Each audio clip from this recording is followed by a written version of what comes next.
అనగనగా ఒక ఊరిలో రాము అనే పిల్లవాడు ఉండేవాడు. ఆ పిల్లవాడికి తల్లిదండ్రులు ఎవ్వరూ లేరు. ఏదో ఇంట్లో తలదాచుకునేవాడు.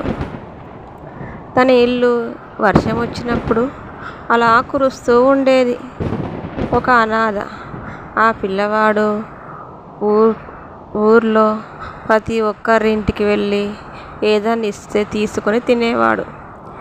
తనకి ఉన్న ఇంట్లోనే ఉండేవాడు. ఒకనాడు ఆ పిల్లవాడు అడవికి వెళ్ళాడు. ఆ వర్షంలో ఒక చెట్టు కింద ఒక మేక తడుస్తూ కనిపించింది. దాని దగ్గరికి వెళ్ళి ఆ మేకని తీసుకొని, అయ్యో పాపం, ఇది నాలాగే ఒంటరిగా ఉంది అనేసి దాన్ని తీసుకొని ఆ పిల్లవాడు వాళ్ళ ఇంటికి ఆ మేకను తీసుకుని వెళ్ళాడు.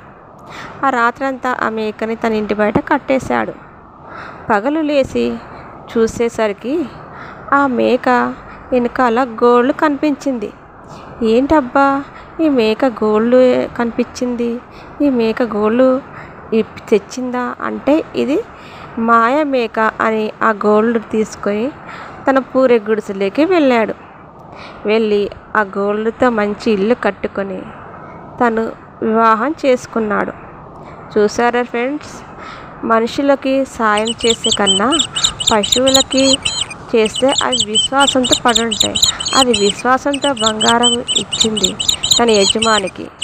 అందుకని ఫ్రెండ్స్, జంతువుల్ని మనం ప్రేమించాలి, అవి కూడా మనల్ని ప్రేమిస్తాయి. ప్లీజ్ ఫ్రెండ్, నా ఛానల్ని సబ్స్క్రైబ్ చేసుకోండి.